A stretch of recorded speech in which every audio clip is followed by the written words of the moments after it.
أعوذ بالله من الشيطان الرجيم. بسم الله الرحمن الرحيم.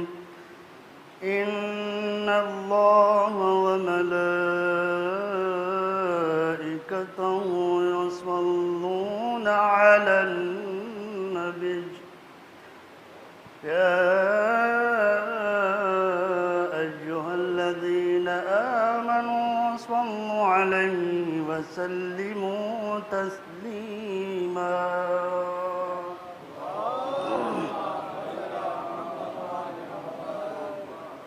بسم الله الرحمن الرحيم. وقالت اليهود يد الله مغلولة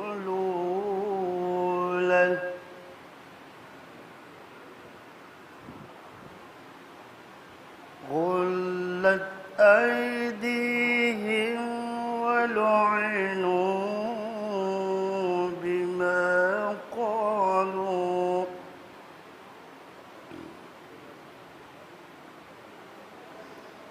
بل يداه مبسوطتان ينفق كيف يشاء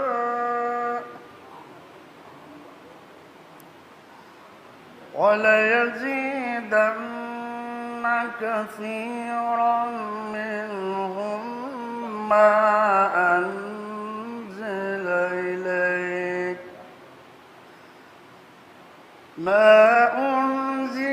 إليك من ربك طغيانا وكفرا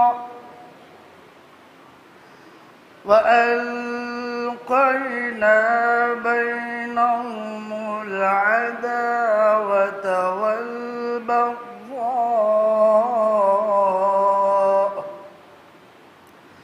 والبغضاء إلى يوم القيامة كلما أوقدوا نارا للحرب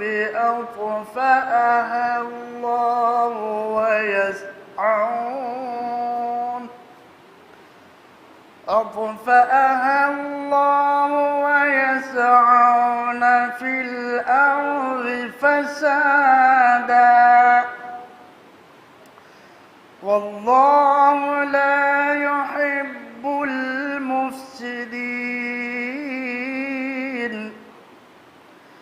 ولو أن أهل الكتاب آمنوا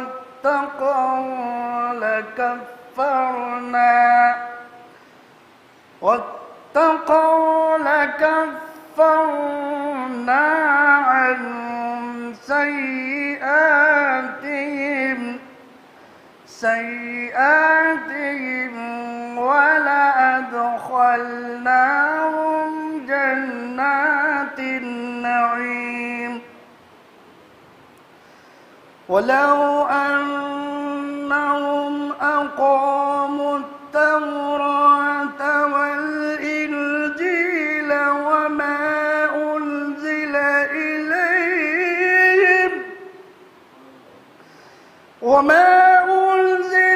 إليهم من ربهم لأكلوا من فوقهم ومن تحت أرجلهم منهم أمة مقتصدة وكثير منهم ساء ما يعملون. يا أيها الرسول بلغ ما أنزل إليك من ربك وإن لم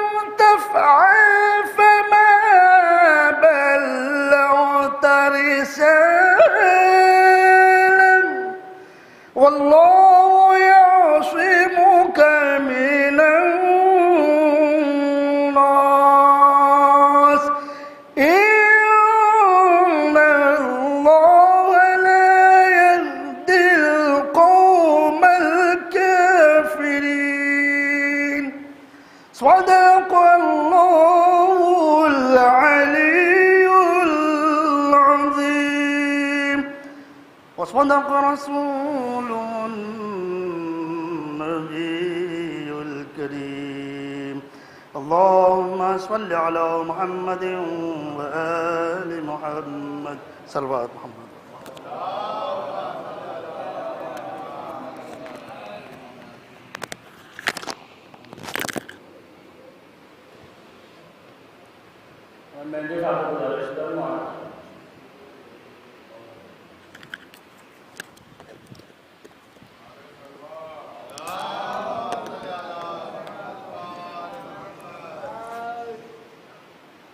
بسم اللہ الرحمن الرحیم. ایک مطلب دو تین شعر کی زحمت ہے کہ سارے افلاک سجائے ہوئے حیدر کے ہیں، کہ سارے افلاک سجائے ہوئے حیدر کے ہیں، ان میں جلوے سبھی انوار پیغمبر کے ہیں، ان میں جلوے سبھی انوار پیغمبر کے ہیں. شعر بطور خاص کہ چاند سورج صفے ماتم پر اتر آئے ہیں، چاند سورج صفے ماتم پر اتر آئے ہیں، رات دن کتنے سنہرے غم سرور کے ہیں. کہ چاند سورج صفے ماتم پر اتر آئے ہیں، رات دن کتنے سنہرے غم سرور کے ہیں، اور لال زینب کے الٹ دیں گے صفے لشکر کی. شعر بطور خاص کہ لال زینب کے الٹ دیں گے صفے لشکر کی، بھانجے دونوں یہ عباس دلاور کے ہیں. لال زینب کے الٹ دیں گے صفے لشکر کی، لال زینب کے الٹ دیں گے صفے لشکر کی، بھانجے دونوں یہ عباس دلاور کے ہیں، بھانجے دونوں یہ عباس دلاور کے ہیں. اور ہرملا آخری شعر، ہرملا ناز نہ کر چھوڑ دے تیر اندازی، ہرملا ناز نہ کر چھوڑ دے تیر اندازی، تیر و تلوار کھلونے علی اصغر کے ہیں. ہرملا ناز نہ کر چھوڑ دے تیر اندازی، تیر و تلوار کھلونے علی اصغر کے ہیں، تیر و تلوار کھلونے علی اصغر کے ہیں. سارے افلاک سجائے ہوئے حیدر کے ہیں، سارے افلاک سجائے ہوئے حیدر کے ہیں، ان میں جلوے سبھی انوار پیغمبر.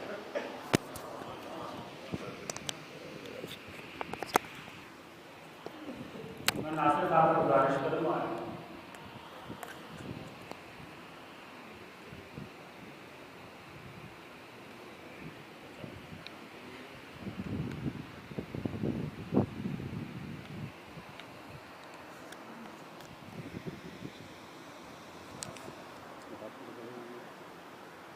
نعرہ سلوات.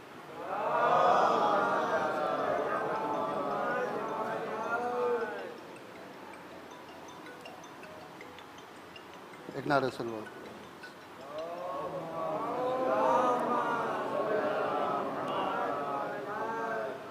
پکاری لاش پزہرا میرے حسین حسین، کفن بھی تو نے نہ پایا میرے حسین حسین، اسی لیے تجھے پالا تھا فاطمہ نے کیا، اسی لیے تجھے پالا تھا فاطمہ نے کیا، پڑا ہے دھوپ میں لاشا میرے حسین حسین، سینہ پہ سر تنے پاش پاش ہے تیرا، سینہ پہ سر ہے تنے پاش پاش ہے تیرا، گلا وہ تیغ سے کاٹا میرے حسین حسین، بطول نے تجھے پالا تھا پیس کر چکی، بطول نے پالا تھا پیس کر چکی، ملک نے جھولا جھلایا میرے حسین حسین، میرے غریب میرے فاقہ کش میرے پیاسے، میرے غریب میرے فاقہ کش میرے پیاسے، میرے شہید تمنا میرے حسین حسین، میں آئی ہوں تیرے رونے کو خلد سے بیٹا، میں آئی ہوں تیرے رونے کو خلد سے بیٹا، مجھے دو اٹھ کے دلاسا میرے حسین حسین، مجھے دو اٹھ کے دلاسا میرے حسین حسین، بسی شام کی بستی مدینہ ویرا ہے، مزار ہے میرا سونا میرے حسین حسین، مزار ہے میرا سونا میرے حسین حسین۔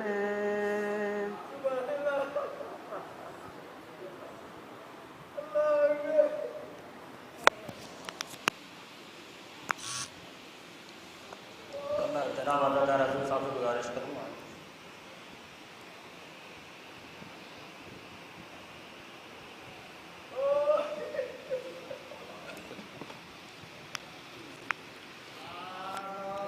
صلی اللہ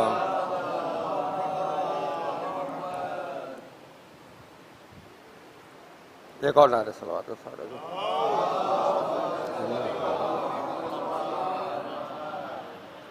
ایک قطع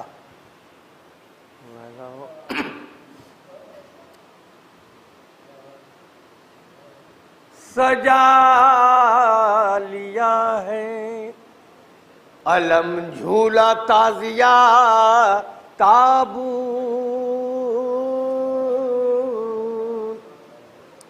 پرانے گھر کو میرے آج سے نیا لکھنا، اور سوال کرنے کی جرت نہ ہو فرشتوں کو،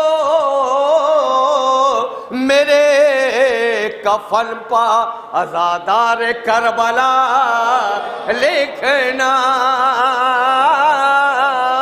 میرے کفن پا عزادار کربلا لکھنا۔ ایک خطا یہ بھی سنیے، ملاحظہ کیے گا، اس کی مرضی ہے کہ ہو بعد میں سجدہ میرا، کربلا تجھ کو سمجھ لے یہ زمانہ پہلے، اور دی تو جاتی ہے عزا کان میں بچے کے، مگر سیکھ جاتا ہے وہ ماتم کا سلیقہ پہلے، سیکھ جاتا ہے وہ ماتم کا سلیقہ پہلے۔ بس ایک مطلع ہو، 3-4 شعر بس مطلع ملاحظہ ہو، ہے ترقی ہے ترقی یافتہ کے ساتھ ساتھ، ہر ترقی ہے ترقی یافتہ کے ساتھ ساتھ وقت کو چلنا پڑے گا، کربلا کے ساتھ ساتھ وقت کو چلنا پڑے گا، کربلا کے ساتھ ساتھ۔ اور خیز میں تلوار توڑی، پانی پھینکا پیاس میں، خیز میں تلوار توڑی، پانی پھینکا پیاس میں، اس نے رکھا ہے شجاعت کو وفا کے ساتھ، اس نے رکھا ہے شجاعت۔ اور یہ بھی شعر دیکھیے گا، ملاحظہ کیے گا شعر،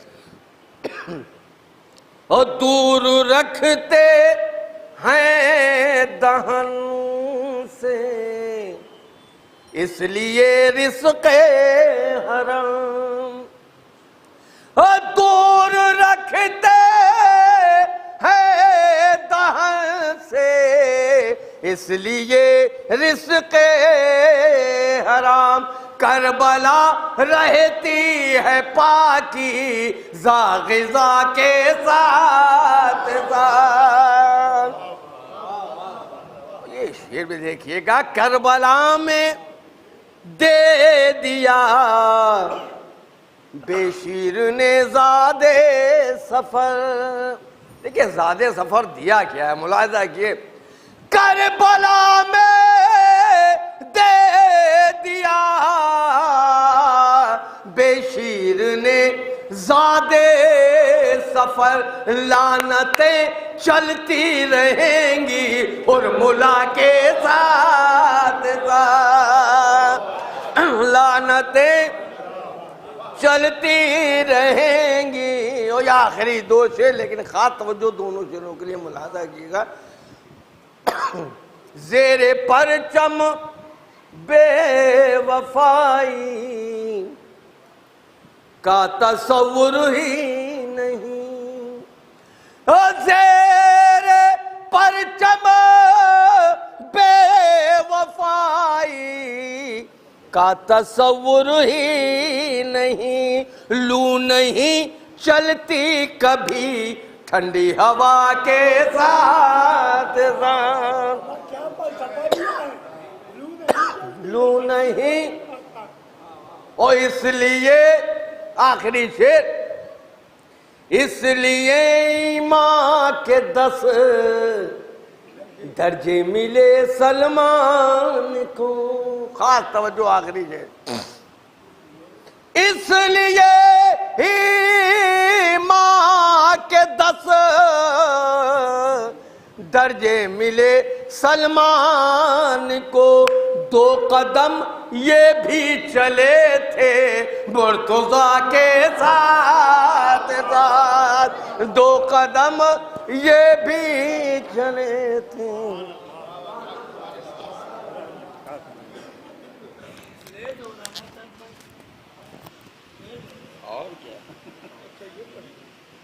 میں صاحب صاحب کو گزارش کروں گا کل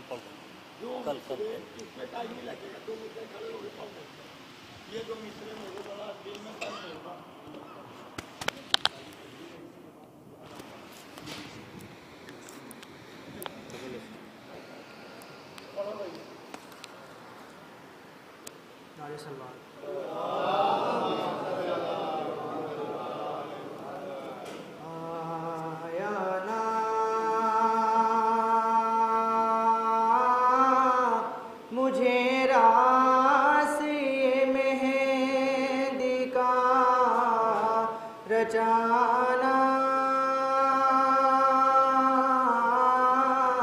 صحرا یہ شاہانہ، ہائے تم مر گئے میں لٹ گئی، گھر ہو گیا برباد،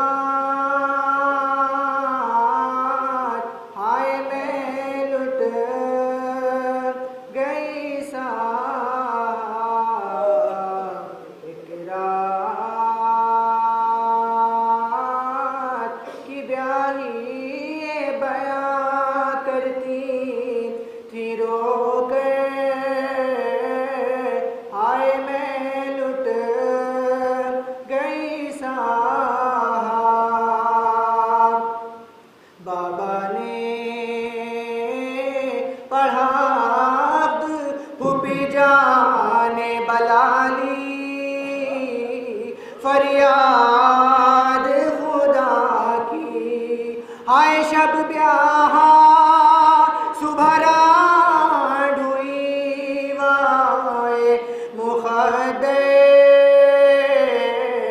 آئے میں لٹ گئی صاحب ایک شور ہوا خیموں میں در آئے ستم گئے جب میں گئے سیرے آئے خیمے جلے اسباب لٹا چھن گئی چادر آئے میں لٹ گئی صاحب نت چھین لیا دانے کوہ ناک سے جاری میں کیوں نہ ہواری آئے بیالی اکبر ہے نا ابا سے دلاوے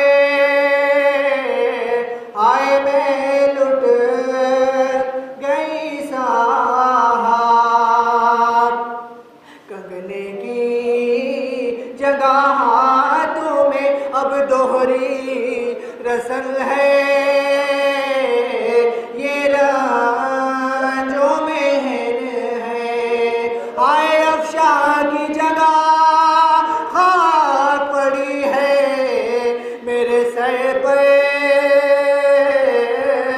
آئے میں لٹ گئی صاحب دروں سے ہوئی چوتھی رسل سے ہوئے چالے دل پہ چلے بھالے آئے اور منہ کی دکھائی میں پھر آئی گئی درد آئے میں لٹ گئی صاحب دربار میں حاکم کے ہوا آخری چالا دل تھا بالا آئے چھڑیوں کی جگہ ادھورے پڑے پشتے حزیں پہ آئے میں لٹ گئی صاحب اماں نے میری آنی کے رن سالہ پہنایا اور سہرا بڑھایا اور جب چوڑیاں تھوڑی تو سخن لائی یہ لب پہ آئے میں لٹ گئی صاحب اس سن میں تو یہ بار رڈاپا نہ اٹھے گا دل میرا پھٹے گا آئے سیرا بندھے گا میرے تابوت کی چادر آئے میں لٹ گئی صاحب شادی میں جہاں جاؤں گی سب مجھ سے ڈریں گے کلمہ یہ کہیں گے ہائے بیوہ ہے یہ سایہ نہ پڑے اس کا دلہن پہ آئے میں لٹ گئی صاحب آنکھوں کا رہی سانس تھی رکھے ہوئے کبرا کہتی تھی یہ دکھیا آنکھوں کا رہی سانس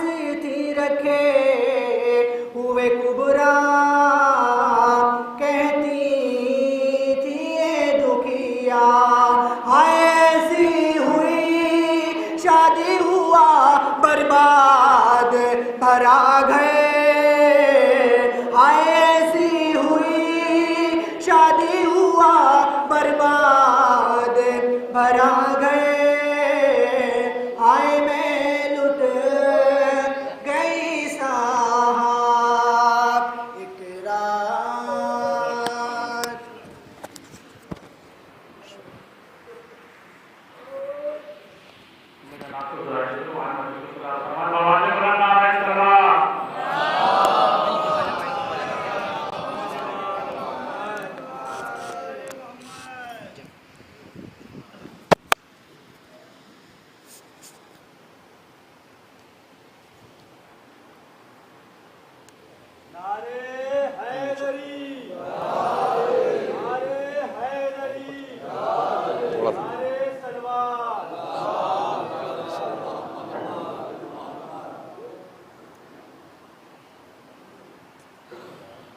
فاتحہ.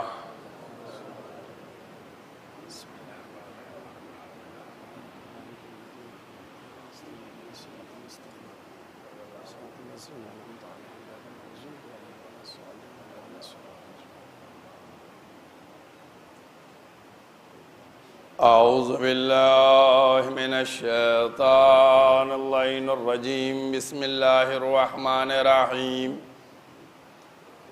الحمد للہ الذی لا یبلغ مدحتہ القائلون ولا یحصی نعماءہ العادون ولا یؤدی حقہ المجتہدون الذی لا یدرکہ بعد الہمم ولا ینعلہ غوث الفتن الذي ليس لصفته حد محدود ولا نعت موجود ولا وقت معدود ولا عجل ممدود وترى الخلائق بقدرته ونشر الرياح برحمته ووتدا بالصخور ميدان أرضه والصلاة والسلام على سید الانبیاء والمرسلین خاتم النبیین سیدنا الممجد بشیر المسدد نذیر المؤید المصطفی الامجد المحمود الاحمد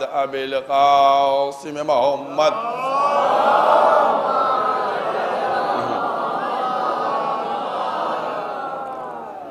وأهل بيته طيبين الطاهرين المعصومين المظلومين أما بعد فقد قال الله سبحانه تبارك وتعالى في كتابه المحكم وخطابه المتقن وقوله الأحسن بسم الله الرحمن الرحيم ومن الناس من يقول آمنا بالله وباليوم الآخر وما هم بمؤمنين. صلوات.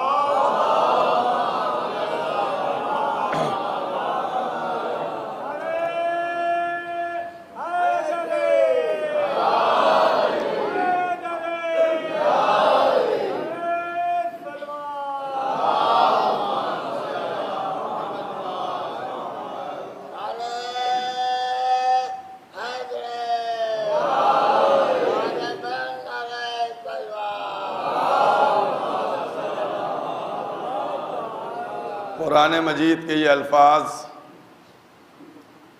جن کو مسلسل سرنامہ قرار دیا جا رہا ہے، قرآن مجید کا دوسرا سورہ سورہ بقر آیت کا نشان 8، جس میں پروردگار عالم ارشاد فرما رہا ہے، لوگوں میں سے کچھ لوگ آ کر کہتے ہیں آمنا باللہ، ہم اللہ پر ایمان لائے اور آخرت پر ایمان لائے۔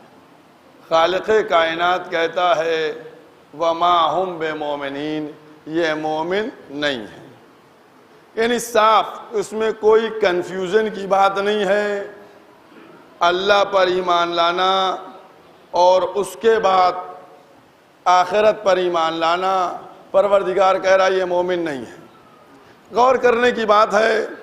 اور دیکھیے قرآن کریم اگر ہم یہ تصور کر لیں کہ بہت جلدی سمجھ میں آ جائے گا. اب آج آپ کے سامنے میں اس کے بعد کی 2 لگاتار آیتوں کو بیان کرنا چاہ رہا ہوں. اور وہ 2 آیتیں کون سی ہیں؟ یعنی سورہ بقرہ کی 8ویں آیت جس کو میں نے سرنامہ قرار دیا، اس کی 9ویں آیت اور 10ویں آیت. 9ویں آیت میں پروردگار عالم کیا کہہ رہا ہے؟ یخادعون اللہ. وہ لوگ، کون لوگ؟ جو کہتے ہیں کہ ہم اللہ پر ایمان لائے اور آخرت پر ایمان لا کے آئے، وہ اللہ کو دھوکہ دیتے ہیں.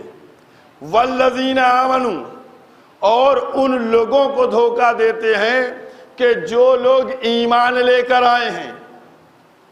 یہ جو کہتے ہیں نا کہ ہم ایمان لے کر آئے آخرت پر اور اللہ پر، اصل میں یہ اللہ کو دھوکہ دیتے ہیں اور ایمان لانے والوں کو دھوکہ دیتے ہیں، اور یہ خود دھوکے میں ہیں اور یہ سمجھتے نہیں ہیں. دیکھیے اب سب چیزیں ملاتے رہا کیجئے آپ خود، کیونکہ یہ اتنا ٹائم نہیں ہوتا ہے کہ بہت تفصیل سے ڈیٹیل سے بات کی جائے. سمجھتے نہیں ہیں. اب اس کے بعد پھر جملہ کیا ہے؟ فی قلوبہم مرض، ان کے دلوں میں مرض ہے. فزادہم اللہ مرضا، اللہ ان کے مرض کو اور زیادہ کرے. میں نے ادھر پچھلے 6 دنوں میں کئی دفعہ قلب کا تذکرہ کیا ہے نا، قلب کی بات ہوئی ہے نا، یہاں پر بھی بات ہو گئی قلب کی. فی قلوبہم، ان کے دلوں میں مرض ہے. اور توجہ کیجئے گا، معنی کا ڈیٹیل میں نہیں، ان کے دلوں میں مرض ہے، اللہ اس مرض کو اور زیادہ کرے. یہ جھوٹے بھی ہیں اور ان کے لیے عذاب علیم ہے. بات ہو گئی؟ یہ قرآن ہے. دیکھیے ایک ایک چیز کا میں نے حوالہ آپ کے سامنے پیش کر دیا. اب آئیے آپ، یہ قلب کی بات میں نے کہی، پروردگار عالم نے کئی مقامات پہ کہا. کبھی کہا ختم اللہ علی قلوبہم، ان کے دلوں پر مہر لگا رکھی ہے. کبھی کہا ان کے دل ہے اور سوچتے نہیں. سمجھ گئے؟ یہ دل سے ریلیشن ہے کیا؟ دل سے معاملہ کیا ہے؟ ایک ایک چیز آپ خود واضح ہو جائے گی آپ کے سامنے. دل سے معاملہ کیا ہے؟ ان کے دلوں میں مرض ہے، ان کے دلوں میں مرض ہے. اب آئیے آپ، یہ دوسرا سورہ ہے نا، اس دوسرے سورے سے ڈائریکٹ آئیے 49 نمبر سورے پہ، سورہ حجرات 49 نمبر سورہ. اور وہاں جب جائیے گا آپ تو آپ کو ایک آیت اور ایسے ہی ملے گی. کیا آیت ملے گی؟ قالت الاعراب آمنا، بدو عرب آ کر کہتے ہیں آمنا، ہم ایمان لے کے آئے. خالق محمد سے کہتا ہے قل، ان سے کہہ دو لم تؤمنو، تم ایمان نہیں لائے. قولو، کہو اسلمنا، اسلام لے کے آئے. اب جملہ سنیے گا، لما یدخل الایمان فی قلوبکم، ان کے دلوں میں ایمان گیا ہی نہیں ہے. اور توجہ کیجئے گا، میں اتنی منزلوں کے اوپر آپ سے دل کے متعلق گفتگو کرتا چلا آ رہا ہوں. دل کو اتنی مرکزیت دی گئی ہے. اچھا یہ تو بات آپ کے سامنے ہو گئی. قولو، کہو اسلمنا، اسلام لائے ہیں، اسلام لائے ہیں. اچھا مومن نہیں ہے، وہ کیا کہتے ہیں؟ آمنا، ایمان لائے. خالق نے نفی کی کہ نہیں ایمان نہیں، اسلمنا، اسلام لائے. اب ایمان اور اسلام دونوں الگ الگ ہو گیا ہے. کہ قرآن سے دیکھی بات چل رہی ہے. ایمان الگ ہے، وہ ایمان کہہ رہے ہیں، خالق کہتا ہے نہیں اسلام لائے ہو. اس کا مطلب ایمان الگ ہے، اسلام الگ ہے. اور ایمان کیا ہے؟ بھئی ایمان تم کیوں نہیں لائے؟ کہ لما یدخل الایمان فی قلوبکم، ایمان اس لیے نہیں لائے کہ ان کے دل میں داخل نہیں ہوا. اب آپ نے غور فرمایا؟ اب اس کا مطلب یہ ہے کہ کوئی چیز ایسی ہے جو دل میں داخل ہوتی ہے تب بندہ مومن بنتا ہے. اور کیا آپ نے اس کا مطلب کیا ہوا کہ دل میں کوئی ایسی چیز ہے جو جاتی ہے اور جب وہ دل میں چلی جاتی ہے تب بندہ مومن بنتا ہے. اچھا بہت توجہ کیجئے گا. اب ایک جملہ اور آپ کے سامنے بیان کرتا چلوں. ایمان کہاں ہوتا ہے؟ اس میرے مجمع کو پتہ چل گیا نا قرآن کے ریفرنس کے ساتھ. لما يدخل الایمان فی قلوبکم، ایمان دل میں داخل نہیں ہوا ہے نا. پورے مجمع کو پتہ چل گیا ایمان کہاں ہوتا ہے؟ دل میں ہوتا ہے. ایمان کا ریلیشن دل سے ہے. ایمان وہ ہے جو دل سے متعلق ہے. ایمان دل سے متعلق ہے. اب آئیے گا شیطان کہاں آتا ہے؟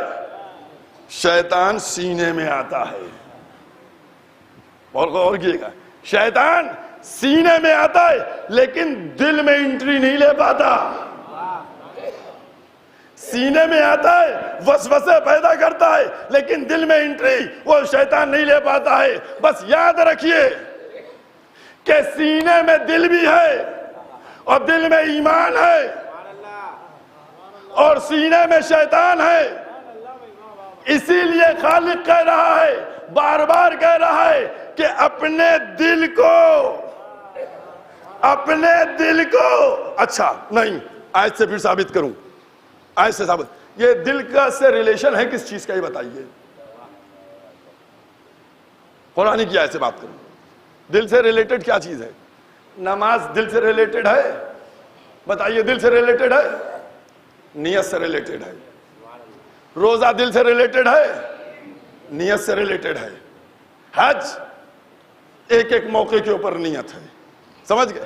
خمس دو نیت کرو، زکوٰۃ دو نیت کرو. دل سے ریلیٹڈ ہے کیا؟ بھئی جب دل کی اتنی بات کی جا رہی ہے تو دل سے ریلیشن کیا ہے؟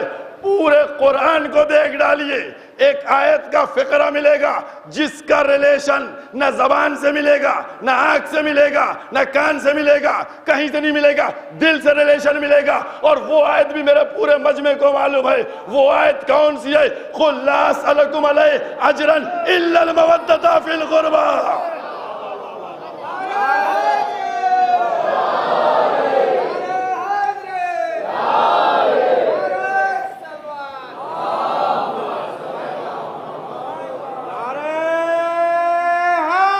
سب مل کے گئیے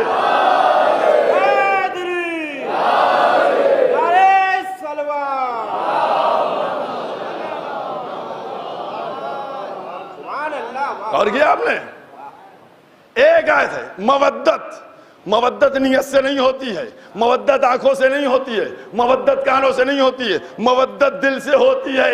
اس کا مطلب خالق بار بار اشارہ کر رہا ہے کہ دل میں مودت آل محمد لے آؤ، شیطان سے بھی نجات مل جائے گی اور مرض بھی سارے دور ہو جائیں گے. یہی تو سبب تھا کہ احد کے میدان میں دو آوازیں گونجی تھیں، ایک جبریل کی تھی، ایک ابلیس کی تھی. جہاں ابلیس کے وسوسے تھے وہ ابلیس کی سن رہے تھے، جہاں کل ایمان تھا وہ جبریل کی سن رہا تھا. صلوات پڑھ دو محمد وال.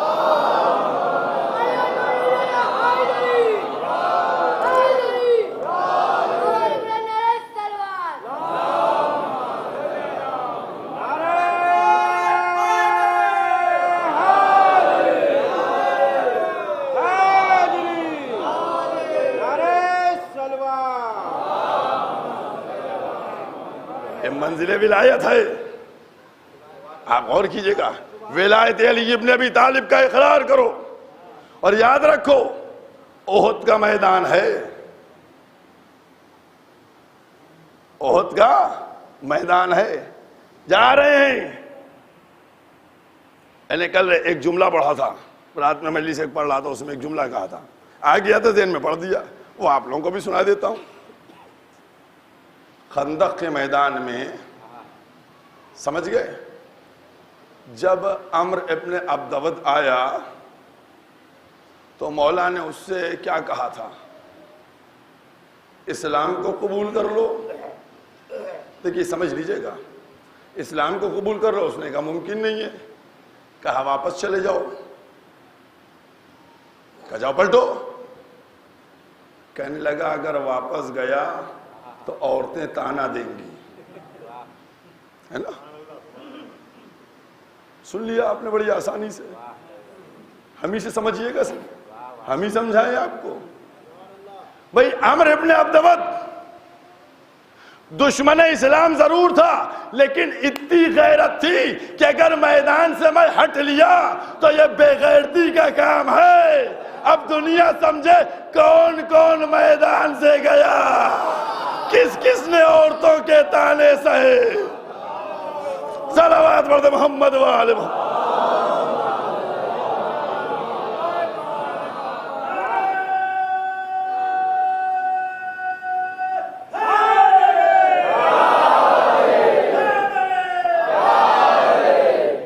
اب غور کیے، دیکھیے یہ دشمنی کا مسئلہ ہے، اور یہ دشمنی کا مسئلہ صرف فقط بات کا نہیں ہے، یہ ابتدا سے ہے. سمجھ گئے؟ آپ غور کر کے دیکھ لیجئے، تاریخ کو دیکھیے، تاریخ کا مطالعہ کیجئے. جب جناب ابو طالب جا رہے تھے، پوری رات بستر بدل رہے ہیں، ان کو پتہ چل چکا تھا کہ اس کا قتل کرنے کے فراق میں لوگ ہیں.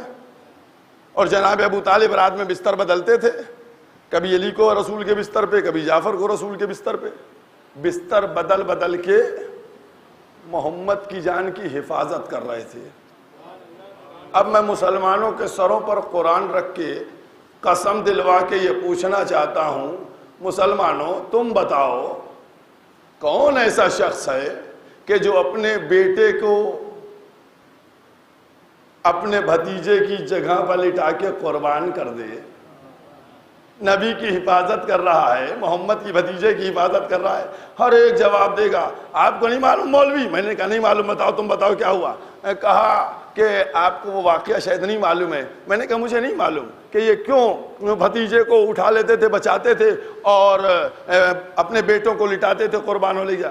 کہنے لگے مولوی صاحب بات یہ ہے کہ ایک دفعہ ایک تجارت میں بزنس کے سلسلے میں جا رہے تھے، ایک راہب ملا تھا. آیا ذہن میں واقعہ آپ کا؟ ایک راہب ملا تھا اور اس نے کہا تھا کہ ابو طالب یہ بچہ جو ہے یہ نبی ہے، یہ نبی آخر ہے. کہا اس لیے ابو طالب کو پتہ چل گیا تھا کہ محمد نبی ہیں، ان کی حفاظت کرنا ہے. پھر پلٹ کے ہم جھک کے سلام کریں گے. جناب کیا کہنے، راہب کو محمد میں نور نبوت نظر آ گیا، ملا کو آج تک نظر نہ آیا.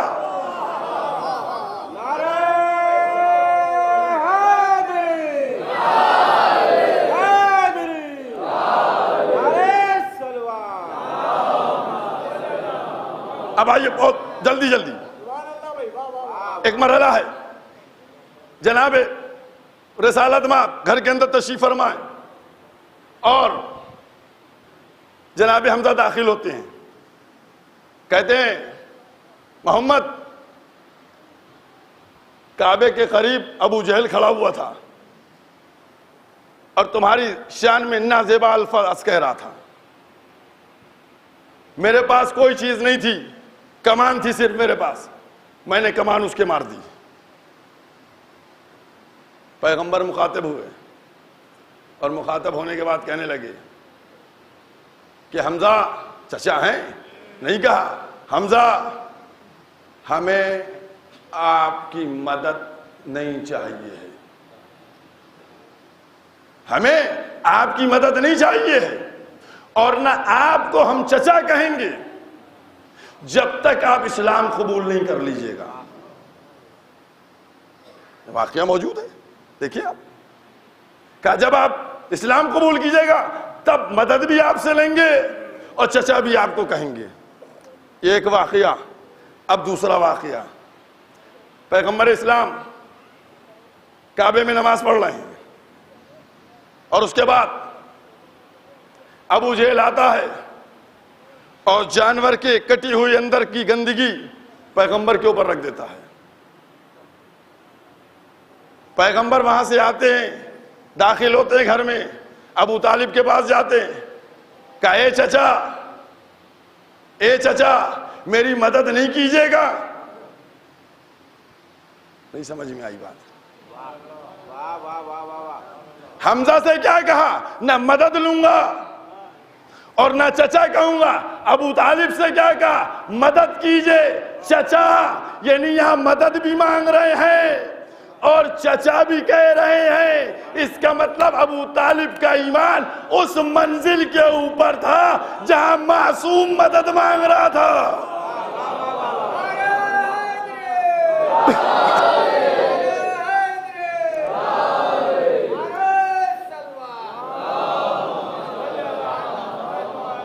عظمت ہے جناب ابو طالب. بس دو چار جملے جناب ابو طالب کی عظمت سے متعلق. یہ عظمت ہے جناب ابو طالب کی کہ پیغمبر آ کر مدد مانگ رہے ہیں کہ چچا کیا مدد نہیں کیجیے گا. اور اب آئیے, میں نے کل آپ کے سامنے ایک حوالہ پیش کیا تھا کہ ابو طالب نے کہا, جناب ابو طالب نے کہا کہ میں نے محمد کو موسیٰ جیسا پایا. انہی الفاظ کو قرآن کے 73 نمبر سورہ مزمل میں 13 نمبر آیت میں نقل کر دیا گیا کہ ہم نے ویسا ہی نبی بھیجا جیسا فرعون کی طرف موسیٰ کو بھیجا تھا. اب آئیے دوسرا مرحلہ, اب دوسری منزل پہ آ جائیے, اب دوسرے مقام پہ آ جائیے. ساری حدیث کی کتابوں میں ملے گا. پیغمبر فرماتے ہیں لفظ محمد جو نہیں ہے, لفظ محمد یہ پروردگار عالم نے عرش پر تمام حجابوں کے پیچھے چھپایا تھا. لفظ محمد عرش کے اوپر تمام حجابوں کے پیچھے چھپا ہوا تھا. اب مسلمانوں تم بتاؤ کہ جب محمد کی ولادت ہوئی تو محمد کا نام محمد رکھا کس نے؟ بھئی یہ نام وہاں چھپا ہوا تھا تو نام رکھا کس نے؟ یا دادا نے رکھا یا چچا نے رکھا. ملتا یہی ہے کہ جناب ابو طالب نے محمد کا نام محمد رکھا, محمد کا نام محمد رکھا. تو اب تم بتاؤ, میں یہ بات بتا چکا ہوں اور یہ سب پڑھا لکھا مجمع جانتا ہے کہ لوح محفوظ کے اوپر وہاں صرف معصوم نگاہیں جا سکتی ہیں, وہاں صرف معصوم نگاہیں جا سکتی ہیں. کل ایک چیز بیان کی تھی تمہارے سامنے, آج دوسری چیز ہے. تو تم بتاؤ ابو طالب نے وہاں کیسے دیکھا؟ تم بات کرتے ہو ایمان ابو طالب کی, ہم بات کرتے ہیں عظمت ابو طالب کی.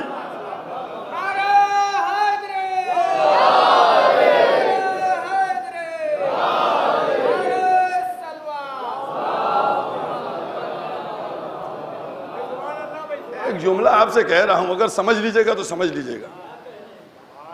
ایک جملہ کہہ رہا ہوں آپ سے, اردو کا جملہ ہے, بہت چھوٹا سا جملہ ہے, بہت توجہ کیجئے گا.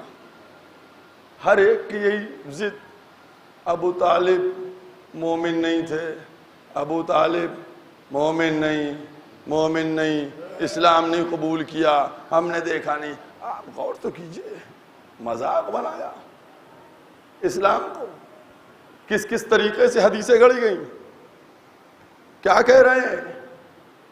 محمد نے کان میں کہا چچا اب اسلام قبول کر لیجئے, کلمہ پڑھ لیجئے. کان میں, جب کان میں کہہ رہے تھے تو آپ کیسے سن رہے تھے؟ بھئی جب محمد کان میں کہہ رہے تھے تو آپ کیسے سن رہے تھے؟ یہاں بیٹھا ہوا کوئی شخص میں اس کے کان میں کہوں, اس کا مطلب یہ دوسرے کو سنانا نہیں ہے. کیا کہنے آپ کے ایمان کے. بھئی اسی لیے تو آواز دی کہ ان کے دلوں کے مرض کو اللہ اور زیادہ کرے. یہ اور زیادہ ہو رہا ہے. بھئی کان میں کہہ رہے تھے, آپ نے سن لیا, اور جب میدان میں محمد کہہ رہے تھے من کنت مولا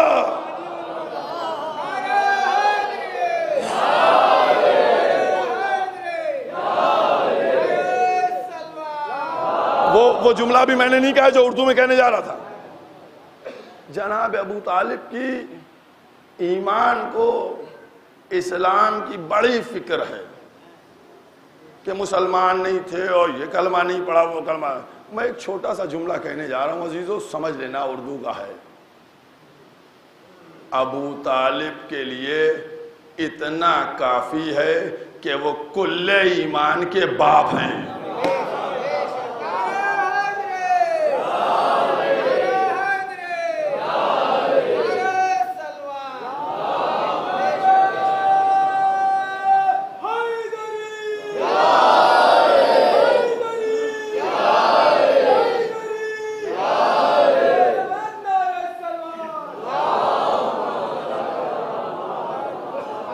اور کیا آپ نے, یہ عظمت ولایت ہے, اور اس ولایت کو دنیا سمجھے. اسی لیے پروردگار عالم نے کہا تھا, اور یاد رکھیے گا کچھ نہیں ہے, صرف بغض ہے, بغض. یہ جو دلوں میں بغض بھرا ہوا ہے وہی ہے, پریشان کیے ہوئے ہے. ہم کو یہ نہیں ملا, ہم کو یہ نہیں ملا, ہم کو یہ نہیں ملا, ہم یہ چاہتے تھے نہیں ملا, ہم یہ چاہتے تھے نہیں ملا, ہم کو مل جاتا. بھئی کیا تم کو ملتا؟ بستر مل جاتا نبی کا. جب تلواروں سے دور تھے تو رو رہے تھے, اگر بستر پہ لیٹتے تو اٹھ بھی نہ پاتے. بہت توجہ کیجئے گا. تو میں بستر کہا صاحب یہ کل ایمان بن گئے. میں نے کہا پکارا تو 3 دفعہ تھا علی کو بٹھال کے, تو کیوں نہ اٹھ گئے؟ کہا خیبر میں ان کو فاتح خیبر بنا دیا, تو میں نے کہا علی کو اسی لیے تو چھوڑ گئے تھے کہ جاؤ 39 دن شوق پورے کر لو. بھائی پورے شوق کر لو, جاؤ کر لو فتح. لیکن اب ایک جملہ کہنے جا رہا ہوں, اب بات ختم, کیونکہ بس مذاہب کے لیے میں اپنے وقت کو محفوظ رکھتا ہوں. دیکھیے ایسا ہے, جب کہیں مسئلہ ہوا بدر کا, احد کا, سب, تو جب آتے تھے تو لوگ کہتے تھے میاں جاتے تو ہو, لاتے کیا ہو بتاؤ, لائے کیا تم؟ اور جو کچھ ہے وہ سب علی کو مل جاتا ہے, تم کو کچھ بھی نہیں مل پاتا. کہتے ہیں کیا بتاؤں, وہ بھائی بھائی کا میٹر ہے, اور وہ کہتے ہیں وہ انڈرسٹینڈنگ ہے, اور وہ معاملہ ہو جاتا ہے. اچھا انڈرسٹینڈنگ کا معاملہ ہو جاتا ہے. کہا ٹھیک ہے, آنے تو خیبر کے موقع کو چھوڑ دیا علی کو, ہے نا. جب علی کو چھوڑ دیا گیا کہ اب چلو سب لوگ شوق پورے کرو. اب ایک فکر میں آپ سے ہے, آؤ ماشاءاللہ سے آپ لوگ سب باشعور لوگ ہیں, پڑھے لکھے لوگ ہیں, آپ خود ہمارے ساتھ شریک ہوئیے گا اس بات میں. اب سب کو موقع مل گیا 39 دن کا کہ جدھر سے دل چاہے مرحب کو دوڑا کے مارے, جیسے دل چاہے انتر کو دوڑا کے مارے, جیسے دل چاہے حارث کو مارے. سمجھ گئے؟ گئے سب لوگ خیبر میں گئے. اب دیکھیے میں کیا بتاؤں, ایک جملہ ہے وہ اب آپ لوگ سمجھ لیجئے گا, اب اس کو ہم کچھ کہہ نہیں سکتے نہ چینج کر سکتے ہیں. گئے خیبر میں, در اکھاڑ نہ پائے. سمجھ گئے؟ اب لوٹے. اب جب لوٹے تو دیکھیے لوگ ہوتے ہیں, مزہ لینے والے ہوتے ہی ہیں. اچھا بھئی آ گئے, کیا لائے؟ 39 دن تم رہے, پھر 39 دن تم رہے, کچھ نہیں اکھاڑ پائے. اور علی گئے, سویرے پہنچے, در کو اکھاڑ کے فاتح خیبر بن گئے. اب جواب کیا دیں؟ بتائیے آپ.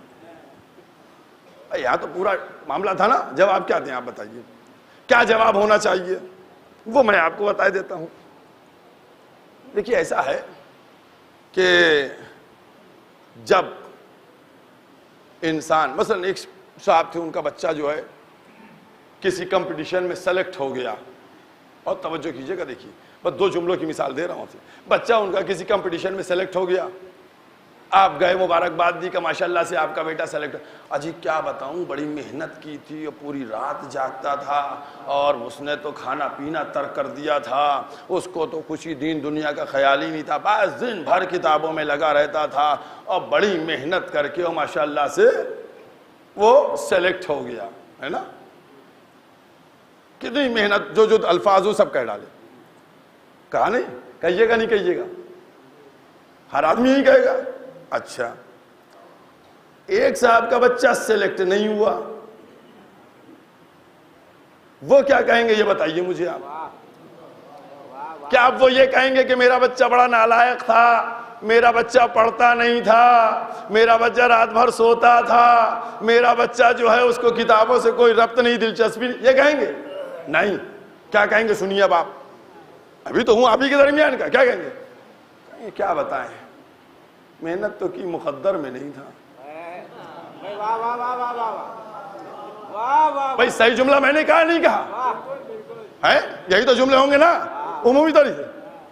جب اب دوسرے جملے کی وجہ سے, جب کوئی انسان کامیاب ہو جاتا ہے تو کامیابی کا سہرا اپنے ماتھے پہ باندھتا ہے کہ میں نے محنت کی, میں کامیاب ہوا. لیکن جب ناکام ہوتا ہے تو پھر مقدر کو کوستا ہے. جب ناکام ہوتا ہے تو مقدر کو کوستا ہے. میں بتلانا یہ چاہ رہا ہوں کہ اگر خیبر میں جب ان کو لوگوں نے پانے کے بعد چھیڑا تو اگر یہ فاتح خیبر بن جاتے تو لمبی لمبی لنترانی کرتے, میں نے مرب کو ایسے دوڑایا, میں نے انتر کو ایسے دوڑایا, میں نے حارث کو. اب فاتح خیبر تو بن نہ پائے تو اب کیا کیا, کوسنا شروع کیا اپنے مقدر کو. کیا بتاؤں, میرے مقدر میں نہیں تھا. جب چھیڑا لوگوں نے کہا کیا بتاؤں, مقدر میں نہیں تھا. اچھا مقدر میں نہیں تھا تو بستر میں سونا علی کے مقدر میں, بدر میں کامیاب ہونا علی کے مقدر میں, احد میں کامیاب ہونا علی کے مقدر میں, خندق میں کامیاب ہونا علی کے مقدر میں, آئے تطہیر علی کے مقدر میں, آئے ولایت علی کے مقدر میں, آیا اطاعت علی کے مقدر میں, اور اس کے بعد ڈیوڑی پہ تارا آنا علی کے مقدر میں, حال عطا کی آیتوں کا نازل ہونا علی کے مقدر میں. اب جملہ سن لیے گا, بات ختم ہو گئی. جب سب کچھ علی کے مقدر میں تھا تو پھوٹے مقدر لاتے کیوں تھے؟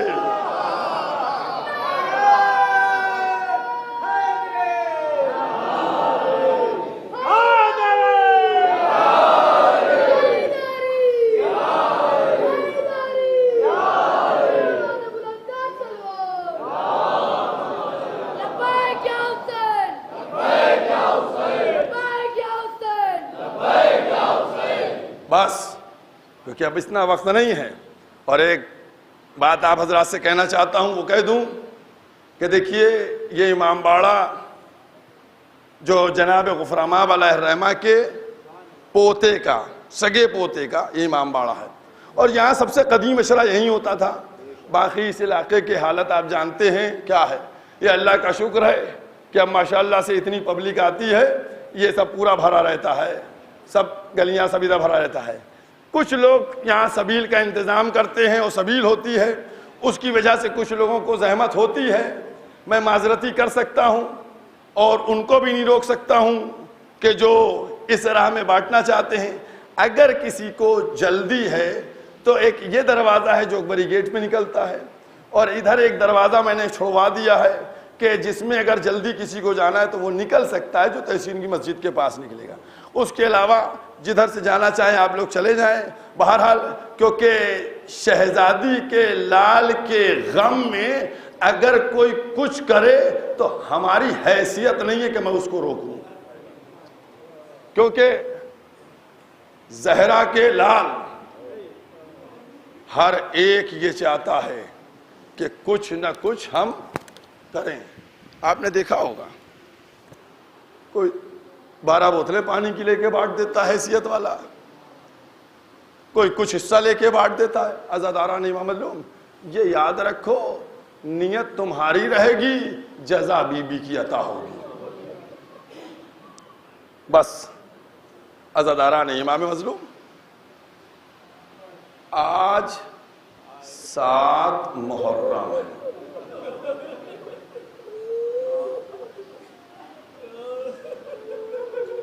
ہمارے علماء کا احسان یہ ہے کہ ہم کو انہوں نے عزاداری بڑے سجا کے دی ہے۔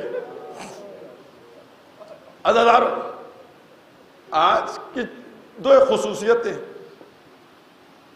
ایک اہمیت یہ ہے آج 7 محرم سے قیام حسینی میں قحط آب ہو گیا تھا، پانی ختم ہو گیا تھا، اور ایک چیز اور ہے، ماشاءاللہ اتنی بڑی تعداد میں جو بیویاں بیٹھی ہیں، آپ جمع ہیں، آپ کے علم میں ہے آج 7 محرم کو یہاں عقد قاسم سے متعلق کچھ تبرکاتی باتیں ہوتی ہیں۔ آپ دیکھتی ہے تو کبرا کے صدقے میں بیویاں اپنے سہاگ کی دعائیں اور تمنائیں چاہتی ہیں۔ عزاداروں، ایک جملہ اور کہہ رہا ہوں، وہ جملہ بڑی احتیاط سے سمجھ لینا۔ آج تم کو پرسہ دینا ہے، کس کو پرسہ دو گے؟ آج کس کو پرسہ دو گے بتاؤ؟ کس کو پرسہ دو گے؟ بس تم سے ایک جملہ کہہ دیتا ہوں، آج ایک دلہن کو دولہا کا پرسہ دینا ہے، ایک بیوہ کو اس کے یتیم کا پرسہ دینا ہے۔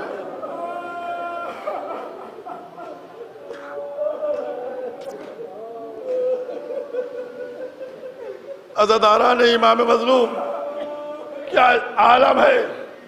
28 صفر کو جب امام حسن علیہ السلام وصیتیں فرما رہے تھے، ایک دفعہ جناب فروا سے کہا میرے بیٹے قاسم کو لے کے آنا۔ قاسم آئے، آنے کے بعد بازو پر ایک تعویذ باندھ دیا۔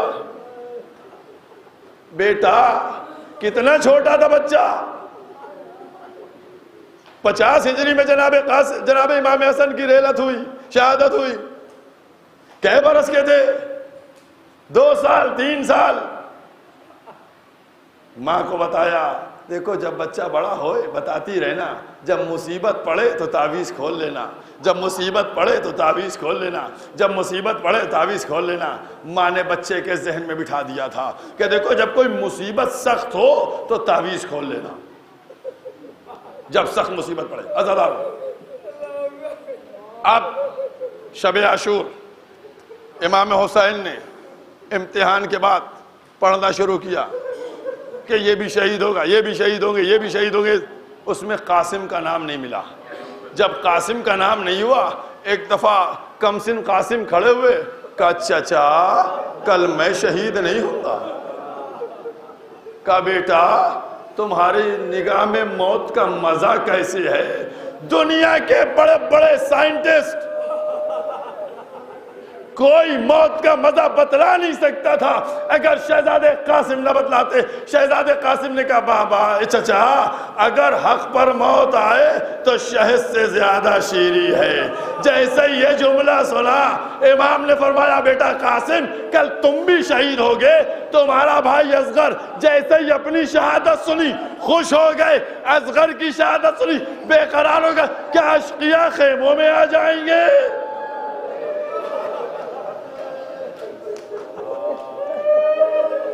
عزاداروں جیسے یہ جملہ سنا اصغر بھی شہید ہوں گے، قاسم تڑپ گئے، اشقیاء خیمے میں جائیں گے۔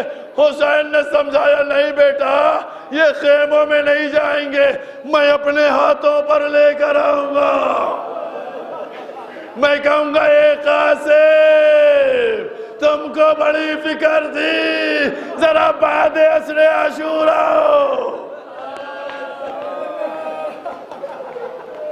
رونے میں کمی نہیں، رونے میں نہیں، بی بی کو ہمیں منہ دکھانا ہے۔ عزاداروں میں دعا ہی کرتا ہوں کہ میں حق ادا کر سکوں، بی بی کے سامنے سرخرو ہو جاؤں، مجھ سے خطا نہ ہونے دیجیے گا۔ عزاداروں میں مصائب میں کمی نہیں کروں گا۔ کس طریقے سے جناب قاسم نے موت کا مزہ، صبح ہوئی رات میں شب عاشور، قاسم کو ان کی ماں لیے بیٹھی ہوئی ہیں، وہی انداز، قاسم کل شہزادی کے سامنے سرخرو ہو جانا کر دینا، مجھے جا کے اپنے باپ دادا کے لہو اور میرے شیر کا اثر دکھا دینا۔ قاسم کہنے کے مادر گرامی جیسا آپ فرمائیں گی بالکل چچا کے اوپر سے جان کو نثار کر دیں گے۔ صبح ہوئی، ہر ایک اپنے بچے کو لے کر آئی، آقا اجازت دیجئے، آقا اجازت دیجئے۔ اب وہ وقت آیا کہ جناب قاسم پہنچے ہاتھوں کو جوڑے ہوئے، امو مرنے کی اجازت دے دیجئے۔ عزاداروں بہت اطمینان سے مصائب پڑھوں گا، امو مرنے کی اجازت دے دیجئے۔ جیسے ہی یہ جملہ سنا، حسین نے کہا قاسم تم تو میرے بھائی کی شبیہ ہو، جب بھیا کا دیدار کرنا ہوتا ہے تو میں جو ہوں تم کو دیکھ لیتا ہوں، تم کو کیسے مرنے کی اجازت؟ نہیں دی اجازت۔ قاسم چلے گئے اندر، خیمے میں جا کر بیٹھ گئے۔ قاسم سر کو جھکائے ہوئے بیٹھے ہوئے تھے۔ ایک دفعہ جیسے ہی ہاتھوں کو رکھا، ہاتھ تعویذ سے ٹکرایا، تڑپ گئے، جلدی سے تعویذ کھولنا شروع کیا۔ اب جو کھولا نہیں عزاداروں، پانی بند ہوا، پیاسے رہے، بڑی مصیبت نہیں سمجھا۔ اب جب اجازت نہیں ملی تو بڑی مصیبت سمجھ کے تعویذ کو کھولا، پڑھنا شروع کیا۔ بیٹا قاسم جب تم یہ تعویذ کھولو گے تمہارا چچا نرغ عیادہ میں گر چکا ہوگا، چاروں طرف سے دشمن گھیرے ہوں گے۔ قاسم میں نہیں ہوں گا، قاسم میری طرف سے اپنی جان کو نثار کر دینا، میرے بھائی کے غم میں شریک رہنا۔ جناب قاسم نے اس خط کو پڑھا اور پڑھنے کے بعد خط کو موڑا اور موڑنے کے بعد تیز قدموں سے حسین کے سامنے آئے۔ اب قاسم کچھ نہیں کہتے ہیں، بس آنے کے بعد اس خط کو سامنے رکھ کے امام کے سامنے پیش کر دیا۔ اب جو امام حسین نے خط کو دیکھا، بھائی کی تحریر آنکھوں سے لگائی، بوسہ دیا، پڑھنا شروع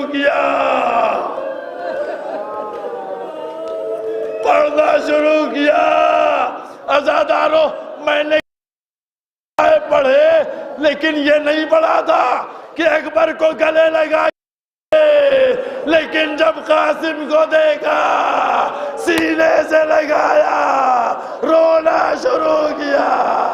قاسم جزاکم اللہ،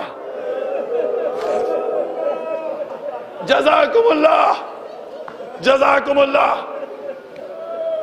قاسم اب میں تم کو نہیں روک سکتا ہوں، روئے اور صاحب دمت الساکبہ نے لکھا خشکا گئے۔ عزاداروں بہت گریہ فرمایا، کسی کو رخصت کرتے وقت روئے نہیں تھے۔ عزاداروں قاسم جا بھی رہے تھے اور یتیم بھی تھے، خوب روئے۔ اس کے بعد اٹھنے کے بعد آنسوؤں کو پوچھا، آئے خیمے میں ہاتھ پکڑا، کہا قاسم اب وہ وقت آ گیا ہے کہ جب تم اپنے بابا کی وصیت پہ عمل کرو اور میں اپنے بھائی کی وصیت پہ عمل کروں۔ خیمے میں داخل ہوئے، کہا زینب، آئیں شہزادی زینب، عباس، جناب عباس آئے، جناب فرمائی، کہا زینب کبرا کو لے کے آؤ۔ ایک چٹائی بچھائی گئی، ایک جملہ ہے، امام حسین نے کہا کیا کوئی قاسم کا لباس ہے نیا؟ تبرکات کا صندوقچہ منگوایا گیا، امام حسن کی لباس کو پہنایا اور پہنانے کے بعد بیٹھے ہیں جناب قاسم، جناب عباس ہیں، جناب زینب ہیں، جناب فروہ ہیں، آقا امام حسین ہیں۔ امام نے فرمایا کہ میرے بھائی نے مجھ سے وصیت کی تھی کہ میں اپنی بیٹی کبریٰ کا عقد قاسم کے ساتھ، لہذا عقد جناب قاسم ہوا، عقد جناب قاسم ہوا۔ اب کچھ اس بات کی تردید کرتے ہیں کہ جناب والا یہ عقد کیسے ہوا اور عقد کیوں کر ہوا، ایسے ماحول میں عقد کی کیا ضرورت تھی؟ تو میں صرف کربلا کے شہید ہونے والوں میں ایک شہید تھا جن کا نام تھا وہب۔ وہب کی شادی کتنے دن پہلے ہوئی تھی معلوم ہے آپ کو؟ 15 دن پہلے شادی ہوئی تھی، یعنی وہب 15 دن پرانے دولہا تھے۔ تو اگر وہاں شہادت پاتے تو یہ فضیلت وہب کے پاس جاتی کہ 15 دن کا دولہا مارا گیا، لہذا لازم تھا کہ اس سے کم مدت کا کوئی اہل بیت کا دولہا شہید ہو تاکہ جتنی مصیبت اہل بیت پر پڑی۔ جزاکم اللہ۔ بس عزادارو بہت اطمینان سے جناب امام حسین عقد جناب قاسم ہوا، امام حسین نکل گئے، خیمے سے باہر سے تشریف لے گئے، جناب عباس خیمے سے باہر تشریف لے گئے۔ اب جناب کبریٰ ہیں اور جناب قاسم ہیں، ماں بیٹھی ہیں جناب فروہ، جناب زینب بیٹھی ہیں۔ ایک دفعہ جناب قاسم بلند ہوئے، قسم خدا کی عزادارو ایک ایک جملوں کے اوپر رو، اس منظر کا تصور کر لو کہ کبریٰ کے دل پہ کیا گزری ہوگی اور اس بیوہ ماں کا کیا حال ہوا ہوگا۔ بیوہ کا سہارا اس کا یتیم ہوتا ہے، کیا جناب فروہ پہ گزری ہوگی۔ قاسم بلند ہوئے، کبریٰ سے مخاطب ہوئے، کہا شہزادی کبریٰ، آپ نے دیکھا بابا نے اپنے بھائی کی وصیت پہ عمل کر دیا، اب میں اپنے بابا کی وصیت پہ عمل کرنا جا رہا ہوں، مجھ کو اجازت دیجئے، قیامت میں ملاقات ہوگی۔ یہ کہہ کر قاسم نے ایک ہاتھ کبریٰ کا فروہ کے ہاتھ میں، جناب فروہ کے ہاتھ میں دیا، دوسرا ہاتھ جناب زینب کے حوالے، کہا پھوپھی اے اماں یہ میری امانت آپ کے حوالے ہے۔ قاسم چلنے لگے، کبریٰ نے کہا جا رہے ہو جائیے، میں روکتی نہیں ہوں، لیکن کوئی پہچان دیتی جائیے کہ جب میں کربلا سے جاؤں تو آپ کو پہچان لوں۔ عزادارو قاسم نے ابا کا ٹکڑا باڑا، کبریٰ کے حوالے کیا۔ جزاکم اللہ۔ جناب قاسم، شہزادے قاسم باہر نکلے، اب شہزادے قاسم باہر نکلے، امام حسین نے شہزادے قاسم کو دیکھا، اس کے بعد گھوڑے پر بٹھایا، گھوڑے پہ جناب قاسم بیٹھے، اس کے بعد مخنا دونوں طرف سے، اور اس کے بعد آپ نے ہاتھ کو بڑھایا اور قاسم کے گلے کو چیر دیا، پھاڑ دیا۔ کیوں مولا یہ کیا کیا؟ تاکہ دشمن کو پتہ چل جائے یتیم ہے۔ اب حمید ابن مسلم کہتا ہے میں کھڑا دیکھ رہا تھا، کیا منظر تھا، آج تک حمیدی مسلم کے جملے میں نے خود اپنی آنکھوں سے ان جملوں کو پڑھا ہے کہ آج تک میری نگاہوں کے سامنے وہ منظر ہے کہ قیام حسینی کی طرف سے ایک چاند نکلا جو نرغے آدھا میں فوج یزیدی میں ڈوب گیا۔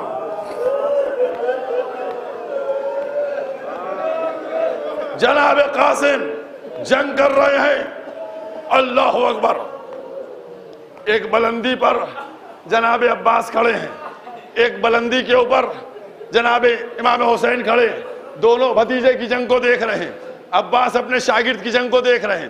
حمید مسلم پھر لکھتا ہے، کہتا وہ انداز تھا کہ سر ہوا میں اڑ رہے تھے، بڑی شدید جنگ کر رہے تھے، بہت شدید جنگ کر رہے تھے۔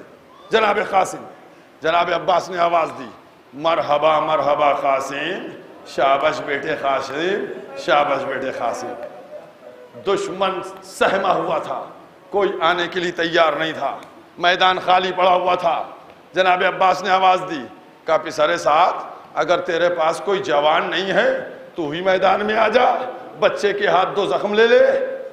ایک دفعہ پسر سعد ایک شامی پہلوان تھا جس کا نام ارزق تھا، اس کی طرف مخاطب ہوئے، کہا جاؤ اس بچے کا سر لے کر آؤ، دیکھ رہے ہو کس طریقے سے فوج کو اس نے تو حوالہ کر دیا ہے۔ اس نے کہا پسر سعد تجھ کو نہیں معلوم ہے میں 1000 کے مقابلے تنہا اکیلا لڑتا ہوں، تم مجھے اس بچے کے مقابلے میں بھیج رہے ہو؟ کہا جاؤ، کہا میرے 4 بیٹے ہیں، چاروں بیٹوں میں سے کسی ایک بیٹے کو بھیج دو، اس کا سر لے آئے گا۔ اس نے اپنے بیٹوں کو بھیجنا شروع کیا، ایک بیٹا آیا قاسم نے واصل جہنم کیا، دوسرا اس کا بیٹا آیا قاسم نے واصل جہنم کیا، تیسرا بیٹا آیا جناب قاسم نے واصل جہنم کیا، چوتھا بیٹا آیا جناب قاسم نے اس کو واصل جہنم کیا۔ اب تصور کر کے بتائیے، ارزق کے سامنے اندھیرا چھا گیا، آنکھوں کے سامنے اس کے 4 بیٹے جن کا سر تن سے جدا کر دیا،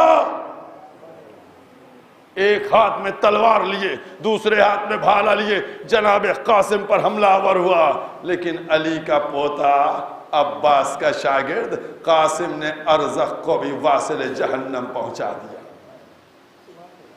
جنگ وہ عالم رہی، شدید جنگ تھی۔ اب حمید ابن مسلم کہتا ہے کہ میں کھڑا دیکھ رہا تھا، ایک جملہ جو حمید ابن مسلم راوی تھا وہ کہہ رہا ہے، دشمن کا ہے، وہ کہہ رہا ہے میں نے دیکھا کہ قاسم کی تلوار اس طریقے سے چل رہی تھی کہ جیسے لگتا تھا واقعاً علی کی تلوار چل رہی ہے، اور بہت زبردست طریقے سے۔ بس عزاداروں میں دیکھ رہا تھا کہ ایک شقی نے چھپ کے قاسم کے سر پر تلوار مار دی۔ بس قاسم کے سر پر تلوار پڑنا تھی کہ اب قاسم سنبھل نہ پائے۔ بس جیسے ہی قاسم گھوڑے سے زمین کی طرف چلے، عزاداروں وہ جملہ یاد رکھنا جو میں نے کہا تھا، سب کو حسین نے بھیجا، کسی کو گلے لگا کے روئے نہیں تھے، قاسم کے لیے خاص ملتا ہے گلے لگا کر روئے، یعنی کوئی محبت خصوصی تھی۔ اب اس کے بعد جیسے ہی قاسم زمین کی طرف چلے، آواز دی چچا مدد کو آئیے۔ اب جو حسین نے تلوار کو نکالا، چاہتے قاسم کے پاس پہنچ جاؤ، لیکن عزاداروں بڑا غضب ہو گیا، ادھر کے گھوڑے ادھر، ادھر کے گھوڑے ادھر، اے چچا مدد کیجئے، اے چچا مدد کیجئے، اے چچا مدد کیجئے، اے چچا مدد کیجئے۔ اے عزاداروں قاسم کا جیس جیتے جی پامال ہو۔ جزاکم اللہ، جزاکم اللہ۔ عزاداروں جناب قاسم، حسین نے ہٹایا سب کو، دشمن بھاگا، حسین آئے، قاسم کے سرہانے آئے، قاسم کے سر کو اپنے زانوں پہ رکھا، بیٹا بیٹا تمہارا چچا اس پر بڑا صدمہ ہے کہ تم مدد کو پکارتے رہے، تمہارا چچا مدد کو نہیں آیا، تمہارا چچا مدد کو نہیں آیا۔ ایک ایک جملہ حمید ابن مسلم لکھ رہا ہے، حسین نے اپنے رخسارے قاسم کے رخساروں پر رکھے، اے قاسم مجھے بڑا افسوس ہے، مجھے شاق ہے کہ میں مدد کو تمہاری نہیں پہنچا۔ اور اس کے بعد امام حسین نے، اب 2 روایتیں ہیں، ایک ہے کہ لاشے کا یہ انداز تھا کہ سینے سے سینہ ملا تھا اور پیر زمین پہ خدے آردے، لیکن حمید ابن مسلم نے لکھا کہ ایک دفعہ حسین نے اپنی ابا کو بچھایا، قاسم کے لاشوں کو لیا،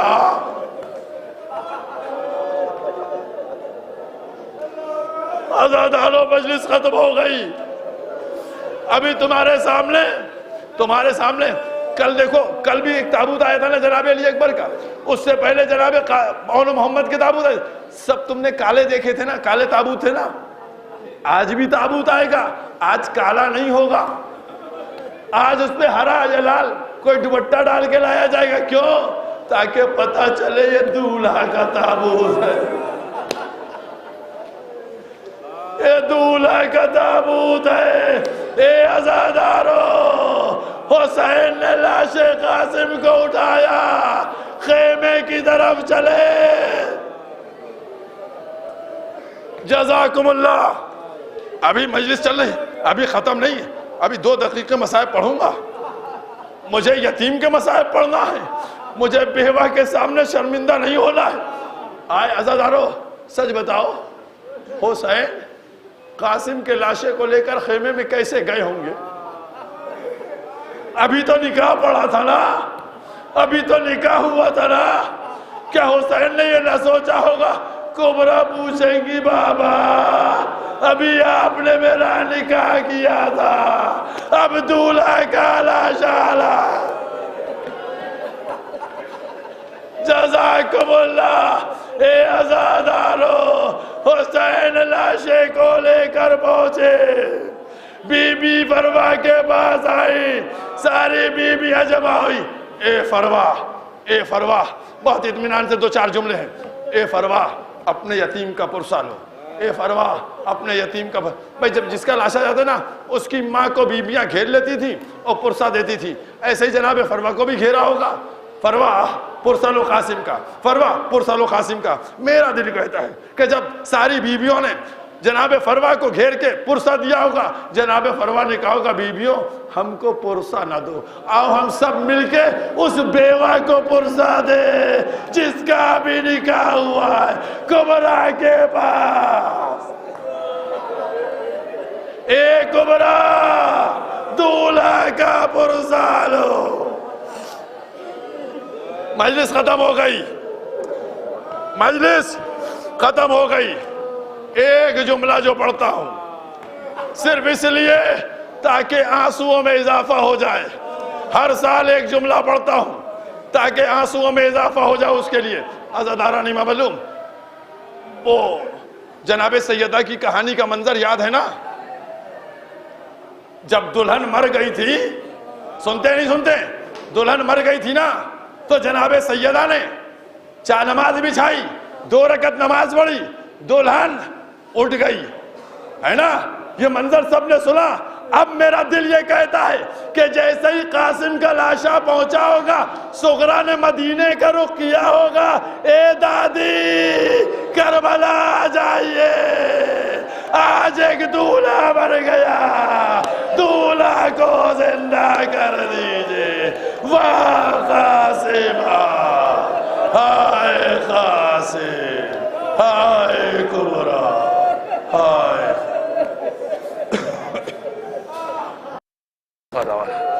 سیعلم الذین